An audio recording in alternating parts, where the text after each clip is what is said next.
Wow, so Star Wars just released Andor, and I don't know if you've heard, but it's about as good as Grimace's Purple. But before I sing its praises, let me just quickly say what could have been perhaps a little bit better. So the first couple of episodes, not a lot happens, so it can feel like it takes a little bit to get into the show. Another issue is the show throws a lot of characters at you pretty quickly, so it can get a little bit confusing at first. But this show is really just firing on all cylinders, so let me just go over every aspect of what was so great about it. So first, the music.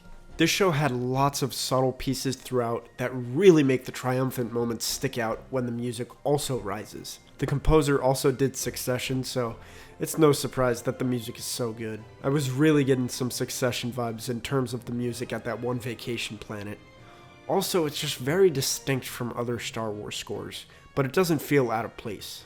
Next up, the visuals. This show rarely feels fake to me. Compared to Obi-Wan, the sets, the planets, the shots, all of it has purpose and is incredibly engaging. Now, it does look great most of the time, but I'm not saying there aren't a few times where it's classic Disney, Marvel, Star Wars, bad CGI, green screen, etc.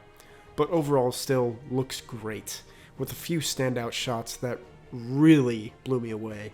Next, the story. Without getting into spoilers, the show really goes in depth about the Empire and the start of the rebellion, but in a very smart and real way. We look at the evils of both sides, the people of both sides, rich and poor alike. We see how it affects others, and most importantly, how it affects Andor and his town. The show is really a political thriller with some great commentary on police, imperialism, fascism, and just standing up for injustices in general.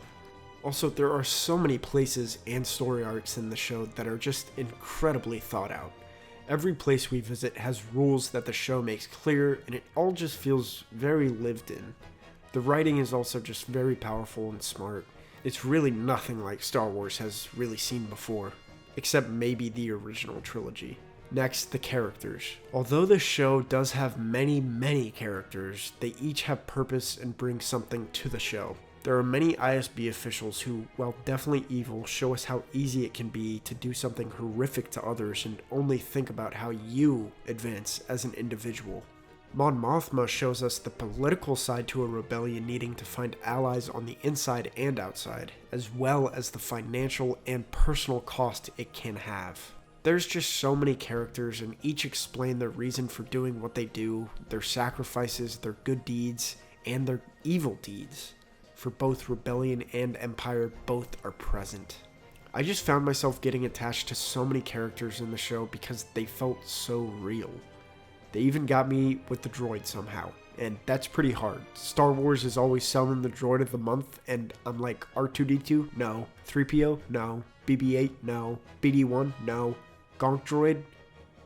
Okay, maybe Gonk droid. But man, B was so adorable, and that little stutter he had, and just how much he cared for the others, they fucking got me. Damn. The acting.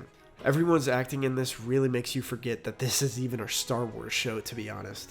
There are several monologues that are delivered so well where you can really feel the struggles of the rebellion and the pain the Empire has caused.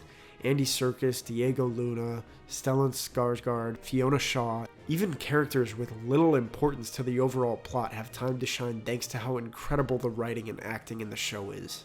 Pacing. This is the only thing that a decent amount of people have a problem with, and it's really only a problem in maybe the first 1 or 2 episodes, but even then, it's not like it's bad pacing, it's just more of a slow burn. Once you get to the 3rd episodes, things really start to pick up and you never want an episode to end afterwards. There's also moments where an episode ends at the perfect time with a perfect line, and there's one particular one I think we all know. The future of Star Wars. This show was just such a huge shock to not just me, but everybody. We all thought, nobody asked for this, and then after watching it, we just want more of it. And luckily a season 2 was already planned, so hopefully it's just as strong as the first season. And I know some may think that the stakes are so low because we know Cassian Andor survives for Rogue One, but trust me, there are so many other characters, major characters even, that we don't know the fate of. If this show is the future of Star Wars, then oh boy, it's looking pretty good. Oh yeah, I forgot. There was also another Star Wars thing that released around the same time Andor did. Tales of the Jedi, yay! Okay, it wasn't bad. In fact, I mean, I liked it. Good use of filling in the timeline. Nothing too groundbreaking, but I really liked the depth that it gave to Dooku. I think the main thing for me, though, was just that the animation from Clone Wars is starting to kind of age out for me.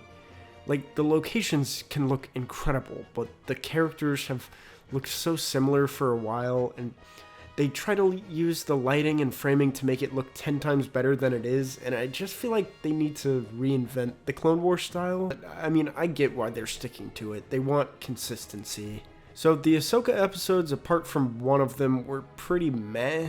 However, I did really like the Dooku episodes. Just showing his reaction to things happening in the prequels and fleshing him out more was really nice to see. I think we're all just ready to move on from the Clone Wars era, and Andor is a very attractive style and tone to follow, in my opinion. But I did like it, so I'm gonna put Tales of Jedi here, and Andor... yeah, no, I think it's my new number one. Okay, bye.